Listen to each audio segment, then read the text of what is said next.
It was 30 or 35 questions. The first questions are very easy. The last questions are much more difficult. Like a memory question, it's like you'll go person, woman, man, camera, TV. So they say, could you repeat that? So I said, yeah. So it's person, woman, man, camera, TV. Okay, that's very good. If you get it in order, you get extra points. Okay, now he's asking you other questions, and then 10 minutes, 15, 20 minutes later, they say, remember the first question? Not the first, but the 10th question? Give us that again. Can you do that again? And you go person, woman, man, camera, TV.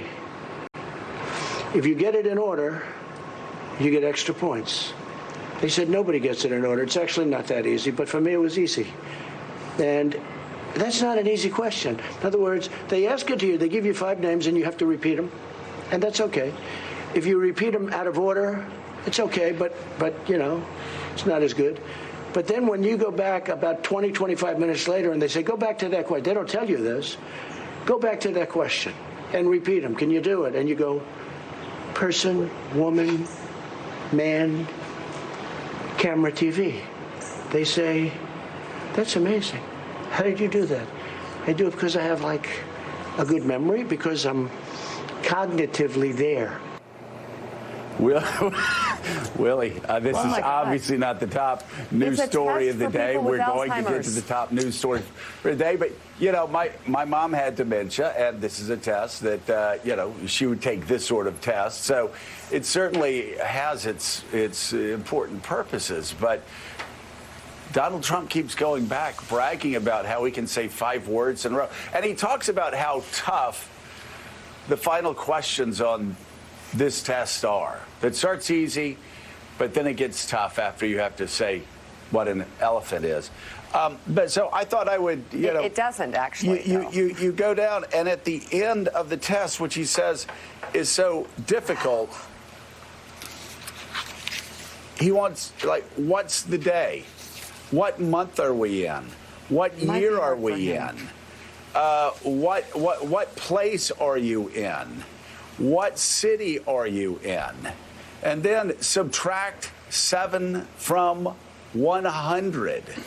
I mean, it just is, you know, what do banana and orange have in common? What are they?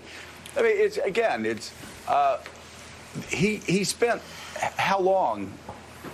And again, we're getting to our top story in a second here, but it's just that we didn't talk about this before, but he keeps obsessing over taking a test that is given to Alzheimer's patients. It is a bizarre thing.